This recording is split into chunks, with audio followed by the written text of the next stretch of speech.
ఈరోజు మనం చెప్పుకునేటువంటి వాక్య భాగం సందేశం దేని గురించి అనంటే, రాజ సన్నిధిలో ఉన్న దైవ సన్నిధి పరులు, ఆ నలుగురు.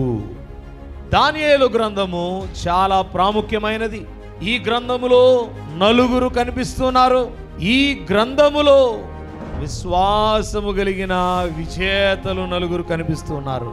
దానియేలు గ్రంథము గురించి మనము చూస్తే ఇది చరిత్ర కలిగిన గ్రంథం. దానియేలు గ్రంథము గురించి మనము చూస్తే చరిత్రలో నిలిచి ఉన్న గ్రంథం. దానియేలు గ్రంథాన్ని మనం చూస్తే దైవ సన్నిధికి ప్రాముఖ్యమైన గ్రంథము ఈ దానియేలు గ్రంథం. అలాగే ప్రకటన గ్రంథమునకు ముందు చదవవలసిన గ్రంథము ఈ దానియేలు గ్రంథము.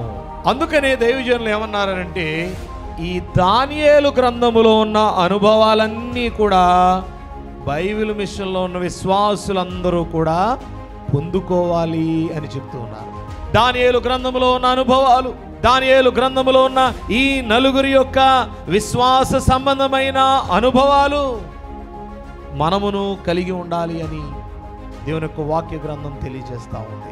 రాజ సన్నిధిలో ఉన్న దైవ సన్నిధి పరులైన ఆ నలుగురు ఏమి సాధించారు, ఎలాంటి విశ్వాసము కలిగి ఉన్నారు, ఎలాంటి జీవితాన్ని వారు కలిగి ఉన్నారు, అనేక లక్షలాది మంది మధ్యలో వారి యొక్క గొప్ప సాక్ష్యం ఏమిటి, ఈ రోజున మనం వాక్యంలో చూద్దాం. ఎలాంటి భయంకరమైన శోధన అయినను, ఎలాంటి కష్టమైన దేంట్లో పరిష్కారం అవుతుంది అని మనం ఆలోచన చేస్తే దైవ సన్నిధిలోనే పరిష్కారం అవుతుంది. దైవ సన్నిధిలోనే పరిష్కారం అవుతాయి. కాబట్టి నీకు కలిగిన కష్టాల గురించి, నష్టాల గురించి, ఇబ్బందుల గురించి నీవెక్కడికి వెళ్ళి మోకరించాలి? దైవ సన్నిధిలో మోకరించగలిగితే నీకు కలిగి ఉన్న ప్రతి అవసరత అక్కర దేవుడు తీర్చివేసేటువంటి వాడై ఉన్నాడు. సన్నిధి అందే అన్నీయు పరిష్కారమగును తెలిసి కొనుము. సన్నిధి అందే అన్నీయు పరిష్కారం అవుతాయి, తెలుసుకో.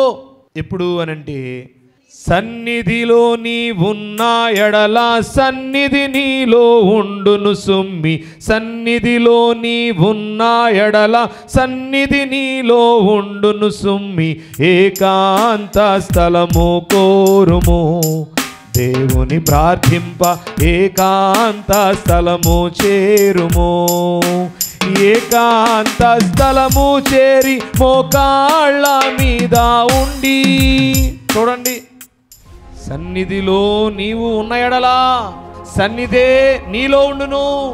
సన్నిధి అనగా దేవుడే, దైవ సన్నిధి అనగా యేసు ప్రభువారే.